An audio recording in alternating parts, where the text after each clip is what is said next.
Coucou mes bio, je vais te parler de l'offrande à l'eau. C'est pour ça que j'ai pris ce filtre. Je suis déjà quelqu'un qui n'aime pas utiliser les filtres. Mais j'ai pris ce filtre parce que l'eau revient de temps en temps à l'arrière-plan. L'eau fait partie des éléments de l'univers. Et l'eau, c'est un des éléments le plus puissant et le plus négligé. C'est pour ça que vous allez voir que je ne parle jamais des autres éléments. Pas que je... En fait, je ne mets pas trop l'accent dessus. Pourquoi? Parce que beaucoup de personnes sont dérangées à cause de l'énergie eau qui est en eux. Beaucoup de personnes vivent des blocages à cause de l'énergie eau qui est en eux. Beaucoup de personnes vivent des difficultés dans le domaine sentimental à cause du phénomène de la force de l'eau qui n'est pas équilibrée en eux. Donc du coup, ils se retrouvent en train de errer de gauche à droite, aller de ça à là. Et en fin de compte, ils n'ont pas de solution durable. Ce sont des solutions qui tiennent, mais après, ça lâche. Aujourd'hui, je suis là devant vous par le biais de ma mission de vie, par le biais du manteau de mon appel, par le biais de la réponse à mon appel. Je vais te présenter d'abord les 4 éléments. Les éléments de l'univers sont repartis par 4, à savoir l'air, l'eau, la terre et le feu. Ça fait 4 éléments. Maintenant, beaucoup de personnes, quand ils entendent parler de l'élément, ils restent focalisés sur l'horoscope. Ils restent focalisés sur leur date de naissance. Ils restent focalisés sur leur signe zodiaque. Quelqu'un va te dire que non, je suis poisson, ça veut dire que je suis signe de l'eau. Mon élément, c'est l'eau. Quelqu'un va te dire que je suis scorpion, ça veut dire que je suis signe de l'eau. Détrompez-vous. Vous pouvez être né sur un signe, mais ne pas être un enfant de ce signe-là. Parce que appartenir à un élément, c'est lié à la lignée. Quand 2 personnes, c'est-à-dire qu'un homme et une femme, ont des rapports sexuels, qu'est-ce qui se passe? La lignée de l'homme veut réincarner dans le ventre là. La lignée de la femme aussi veut réincarner. Donc il y a un combat dans le règne spirituel. Maintenant, quand ça réussit par se décider et que cet enfant soit du côté de l'homme ou du côté de la femme, il va s'adapter à la lignée de ces derniers. Ok. Le deuxième phénomène, c'est quoi maintenant?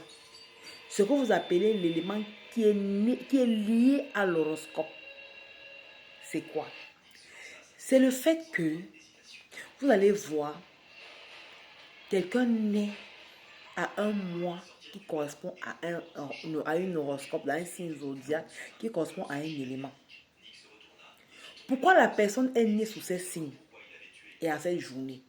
C'est parce que ce mois, ce signe a permis que les autres éléments lui soient favorables en cette journée-là. C'est pour ça que vous allez voir, quand on part à l'hôpital, pour les femmes qui sont enceintes, on te dit que tu vas accoucher peut-être au mois de mai.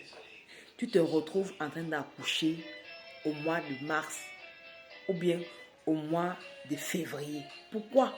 Parce que mai, que l'échographie, qui est la science humaine, a prédit pour la naissance de cet enfant-là, l'univers ne sera pas en accord avec lui par rapport à cette date-là. C'est pour ça que tu vas voir les personnes qui naissent de façon prématurée. Tu vas voir les personnes qui naissent à post-terme. Ce n'est pas parce qu'il est né de façon prématurée Qu'on va dire que non, comme il est né à 7 mois là, normalement il doit être à terme à 9 mois, on va mettre dans son acte de naissance qu'il est né 7 mois. Non, c'est la date qu'il est né là qui correspond et c'est ça qu'on va utiliser. Est-ce que tu comprends ça? Je prends la peine de te détailler pour que tu comprennes mieux. Donc c'est ce qui fait en sorte que vous allez voir certaines personnes. Elles ont 2 signes. Certaines personnes, elles ont 3 signes. Parmi les 3 signes, il y a un qui est sa force. C'est-à-dire que quoi? Tu peux être né sous le signe, peut-être de l'air, mais être un enfant de l'eau. Parce que tu es venu dans la lignée de ta mère. Et dans la famille de ta mère, on adorait l'eau. Maintenant, tu peux aussi être signe de la terre parce que la famille de ton père est tellement de ta mère que, mais eux, ils ont toujours voulu être là pour te protéger. Ça fait qu'on te retrouve avec 3 éléments. Mais ton élément, tes 2 éléments de base, c'est l'élément qui est ton signe de naissance et l'élément auquel tu appartiens. Maintenant, l'autre, 3e élément qui va s'ajouter là, tu vas apaiser cet élément-là pour apaiser la lignée qui est liée à ça, qui te protège. Est-ce que tu comprends ça? Bon. Tous les êtres humains ont besoin d'équilibrer les 4 éléments. Peu importe sur le signe que tu es né, peu importe au signe que tu appartiens, peu importe la lignée de ton père ou la lignée de ta mère, tu dois équilibrer tous les 4 éléments.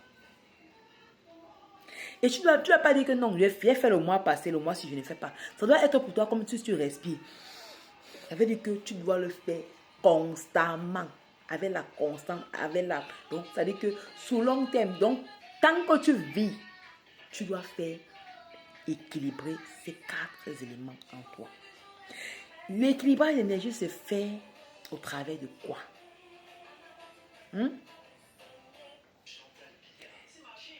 Au travers des 4 éléments. Maintenant, pour toi, qui a suivi cette vidéo et que tu as vraiment besoin de te retrouver, de te ressourcer, de te reconnecter, d'équilibrer ces énergies-là en toi, je t'apprends à le faire. Et ce n'est pas gratuit. Donc tu vas m'écrire dans le numéro en commentaire ou le numéro qui est sur la vidéo, sur WhatsApp. Je vais te dire, je vais te donner les formalités à remplir pour pouvoir équilibrer ces éléments-là en toi. Je t'apprends à le faire. Je ne garde pas mes connaissances parce que je suis là pour te rendre spirituellement indépendant et indépendante. Donc je ne suis pas là pour te maintenir dans la dépendance spirituelle. C'est pour ça que je t'apprends à le faire toi-même là. Même si je ne suis plus là, tu pourras le faire. Même si je ne suis pas disponible, tu peux le faire. Voilà. Et quand tu équilibres ton énergie, vraiment, si tu es quelqu'un, même si tu es endormi, tu vas voir une grande différence entre le moment où tu équilibres ton énergie et le moment où tu n'équilibres pas. Parce que rien ne peut venir sans que tu ne saches. Ton esprit est en alerte, ton esprit est éveillé. Même si quelqu'un, si tu es des personnes que dans les rêves, on te poursuivait, on te tapait. Tu vas te rendre compte qu'à l'heure là, non, quelqu'un vient, non. Tu le donnes, tu le cac, tu finis avec lui. Il va comprendre qu'il a trouvé que tu es debout. Et quand tu commences à équilibrer ton énergie, pardon, ne fais pas les choses que tu fais le mois, c'est moi tu ne fais pas. Fais toutes les semaines. C'est-à-dire que tu ne dois même pas sortir une semaine sans faire. Et tu dois faire ça parce que tu ressens que ton esprit a pris de l'équilibre. Et quand tu sens que ça a pris l'équilibre, en ce moment, maintenant, tu peux faire 1 fois par mois. Et tu vas voir que quand tu fais ça même, quand ton esprit a besoin, ton esprit va te parler, va te dire que j'ai besoin. Quand la terre va te réclamer, elle va se manifester. Quand l'air va vouloir que tu l'apaises, il va se manifester. Quand le feu va vouloir que tu l'apaises, il va se manifester. Quand l'eau va vouloir que tu l'apaises, il va se manifester. Ça va faire en sorte que ton esprit sera plus aligné et tes anges seront plus éveillés. Ça va permettre que tu vas pouvoir prendre des bonnes décisions.